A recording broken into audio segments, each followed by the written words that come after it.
the Pareto distribution looks like this. It doesn't look like a normal distribution. A lot of you guys have been told about normal distributions and how many things follow on normal distribution, most things, but that's really a limited case. You can understand a Pareto distribution if you've all played Monopoly, I presume. At the beginning, everyone has the same amount of money. Will include property, the same amount of wealth.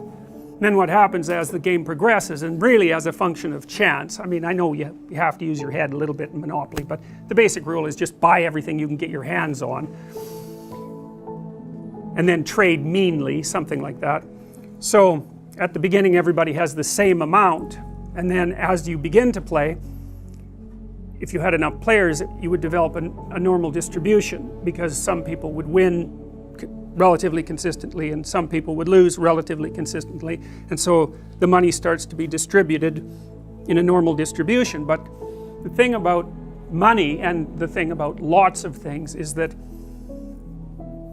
zero is involved, and zero is a weird place, because if you're playing a trading game and you hit zero, then you're done.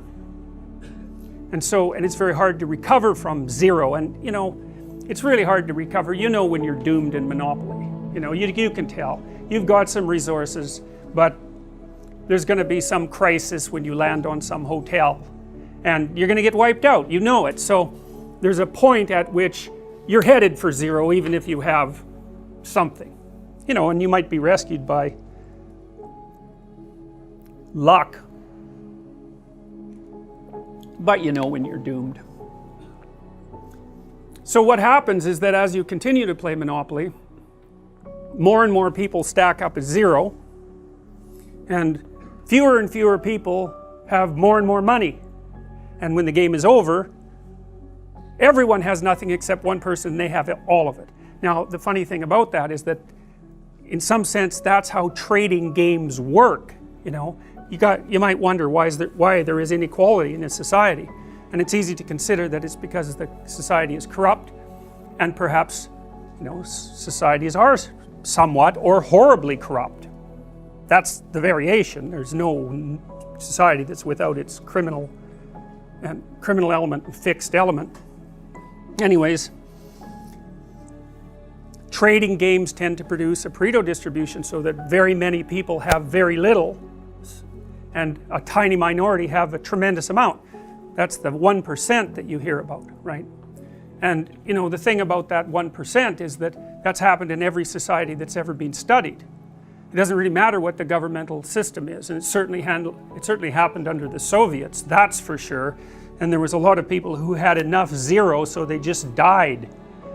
So, you know, the utopian dream was completely unimplementable for a variety of very complex reasons. One is that it's very hard to fight against that distribution pattern when people are trading, because mere statistics will do that. And then there's other things that, and I should tell you as well that the Pareto distribution governs a lot of things. So like if you look at books, if I remember properly, last year there was something like 1 million English language books published, and I think 500 of them sold more than 100,000 copies, which is none, right? That's none. And of that 500, you can be sure that one of them was by Stephen King, and he took half the money, because there's like 5 authors in the English language who are on every airport paperback stand, occupying the top rung, and that's massive real estate, right? Because it's replicated everywhere. And because they're so prominent, and because there are known names, when people are in a hurry and they just want something to read, they just grab that, and then more money goes to those people. And so, you know, success breeds success, and failure breeds failure, and it's not necessarily linear. And that's a really difficult thing to deal with.